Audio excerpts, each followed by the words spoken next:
Hello dear students, मैं हूँ ललित नागर और निशांस क्लासेस कोटा में आपका स्वागत करता हूँ। पिछले लेक्चर में हमने देखा आरएस सिस्टम के बारे में और डीएल सिस्टम के बारे में। स्टीरियो केमिस्ट्री का ये हमारा लास्ट लेक्चर है। इसके बाद हमारा ये चैप्टर कम्प्लीटली फिनिश हो जाएगा। आई होप आपने नोट्स प्रिपेयर कर लिए होंगे स्क्रीनशॉट्स को लेकर के। अगर आपने फिर भी स्क्रीनशॉट्स लेकर के नहीं किया है तो आप मेरे पुराने वीडियो को देखिए और उनमें से नोट्स प्रिपेयर कीजिए। ठीक है, तो चले शुरू करें। ओके, आज हम पढ़ने जा रहे हैं एनेंशियोमर के बारे में, डायस्टीरियोमर के बारे में। एनेंशियोमर एक्चुअली में एनेंशियोमर उसी से लिंक करता है जैसे अगर आपके पास क्या है, कोई कंपाउंड है। जैसे हमारे पास क्या है, ये एक कंपाउंड है, दिख रहा है आपको। अगर ये हमारे पास एक कंपाउंड है एलेनिन, ठीक है, तो एलेनिन और एलेनिन के साथ है हमारे पास डी एलेनिन। ठीक है, तो पिछले लेक्चर में हमने देख लिया था कि डी एलेनिन या एल एलेनिन क्या होता है। ठीक है, तो यहाँ पर आप देखिए कि अगर मैं इसको मिरर मानूँ, इसको क्या मानूँ मैं, एक मिरर। तो अगर ये हमारे पास मिरर है तो इस मिरर के रेस्पेक्ट में ये एल एलेनिन जो है वो इसका क्या है, मिरर इमेज है। हाँ या ना? देखिए कैसे मिरर इमेज, मतलब देखिए आप यहाँ पर NH2 जो है वो किस साइड पर है, लेफ़्ट साइड पर। यहाँ पर NH2 किस साइड पर है, राइट साइड पर। यहाँ पर NaCOH क्या है हमारे पास, राइट साइड पर। तो यहाँ पर कैसे आ गया ये, लेफ़्ट साइड पर। इसका मतलब ये हुआ कि एक दूसरे की ये क्या हो गया हमारे पास, मिरर इमेजेस हो गई। ठीक है, तो इसका मतलब फर्स्ट ऑफ ऑल कंडीशन क्या हो गई कि अगर आपको एनेंशियोमर को चेक करना है, अगर आपको एनेंशियोमर को चेक करना है तो आप फर्स्ट ऑफ ऑल कंडीशन क्या देखेंगे कि जो मिरर्स हैं, ठीक है, एनेंशियोमर्स, वो क्या होने चाहिए हमारे पास, enantiomers are non superimposable mirror images. मतलब एनेंशियोमर जो है वो क्या है हमारे पास, non superimposable mirror images. अब मिरर इमेजेस का मतलब क्या है यहाँ पर, नॉन सुपर इम्पोजेबल मतलब होता है कि अगर आपके पास कोई कंडीशन है बी, ठीक है, जैसे आपके पास कोई है बी, अगर मैं इस बी को मिरर में देखूं तो मुझे ये बी कैसा दिखेगा, कुछ इस तरह का। और अगर मैं इस बी को उठा करके इस बी के ऊपर पेस्ट करूं तो क्या ये एक दूसरे को कम्प्लीटली ढक लेंगे। अगर ढक लेते हैं तो इसका मतलब है वो सुपर इम्पोजेबल मिरर इमेजेस, और अगर नहीं ढकते हैं तो उसको बोलते हैं non superimposable mirror images.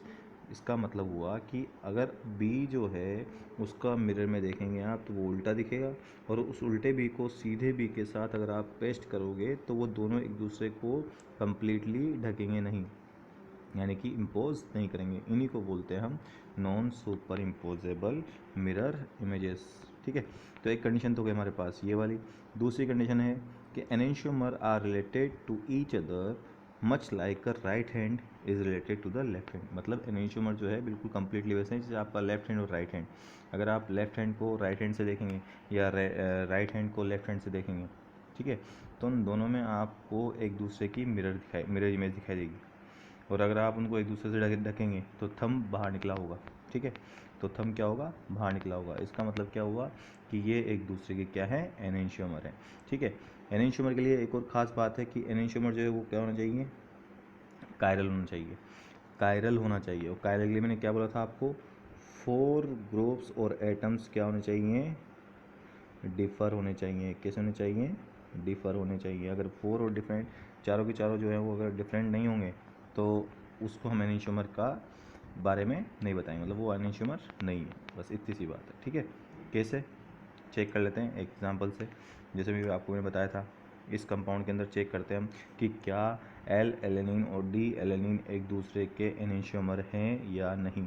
ठीक है, तो फर्स्ट कंडीशन क्या है हमारे पास, फर्स्ट कंडीशन मैंने आपको बताई थी कि फर्स्ट कंडीशन में आपको चेक करना है कि क्या ये एक दूसरे की मिरर इमेजेस हैं। तो देखिए आप, एल एलेनिन में NH2 अपोजिट साइड आ गया, COOH अपोजिट साइड आ गया। ये एक प्लेन है, ये एक प्लेन है, इसलिए ये तो यहीं रहेगा। तो आप देखोगे इस प्लेन के रिस्पेक्ट में। तो NH2 और COOH की पोजीशन क्या हो गई हमारे पास, चेंज हो गई। तो इसका मतलब ये तो कंफर्म हो गया कि एक दूसरे की क्या है, मिरर इमेजेस है। ठीक है, क्या है ये, एक तरह से मिरर इमेजेस है। अगर मैं इस एल एलेनिन को उठा कर के इसके ऊपर पेस्ट करूं तो COOH कहाँ आएगा, NH2 के ऊपर, NH2 कहाँ आएगा, COOH के ऊपर, और H आएगा H के ऊपर, CH3 आएगा CH3 के ऊपर। मतलब CH3 को कम्प्लीटली क्या करेगा, ढक लेगा।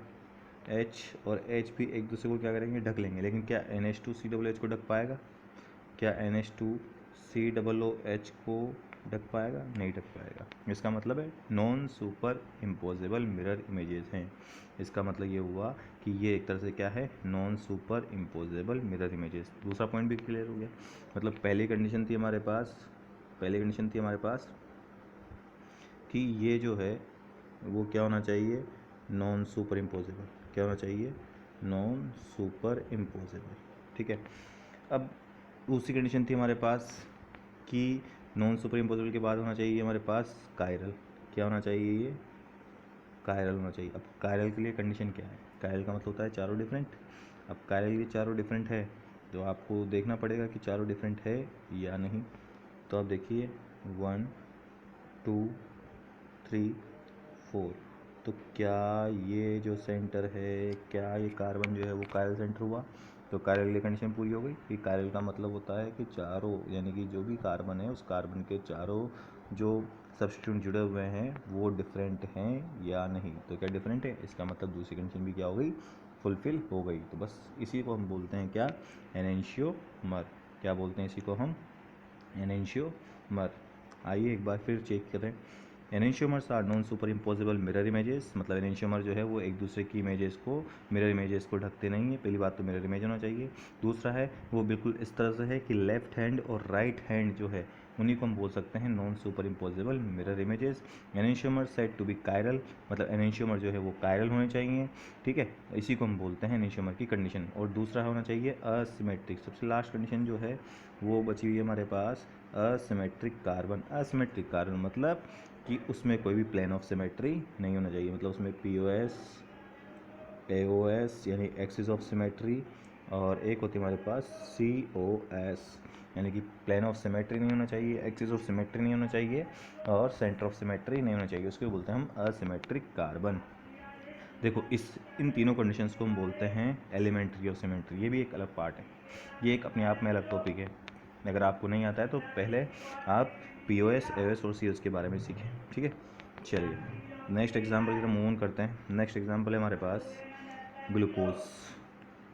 नेक्स्ट एग्जाम्पल है हमारे पास glucose, L glucose and D glucose. अच्छा पहले एल और डी के बारे में थोड़ा बहुत एक बार फिर बताता हूँ। वैसे प्रीवियस लेक्चर में हमने बहुत अच्छे से बात कर ली थी एल और डी के बारे में।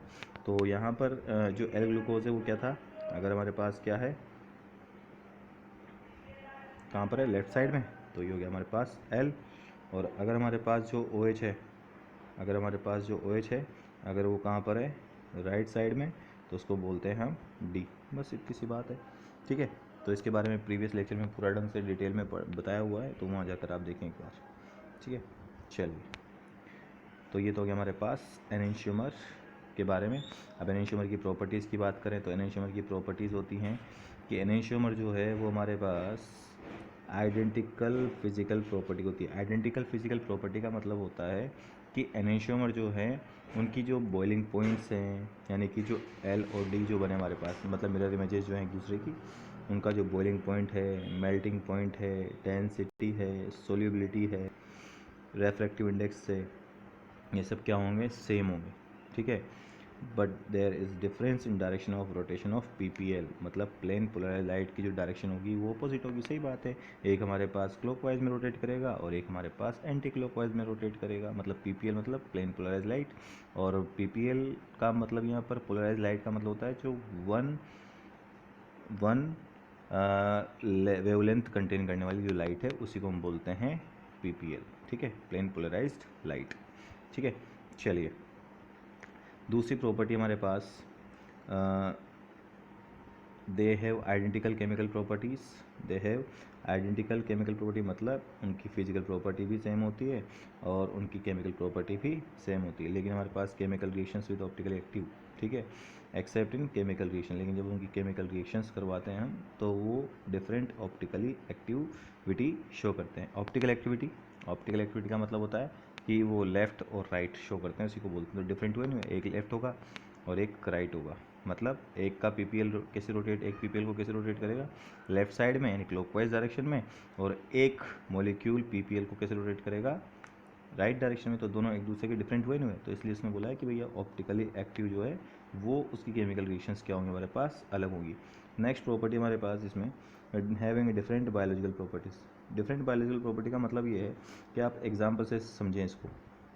अगर आप एग्जाम्पल को नोटिस करेंगे तो हमारे पास एग्जाम्पल जो है वो है कि प्लस डेक्सट्रोस का सबसे मेन जो वर्क है वो क्या है, एनिमल का मेटाबॉलिज्म को क्रिएट करना।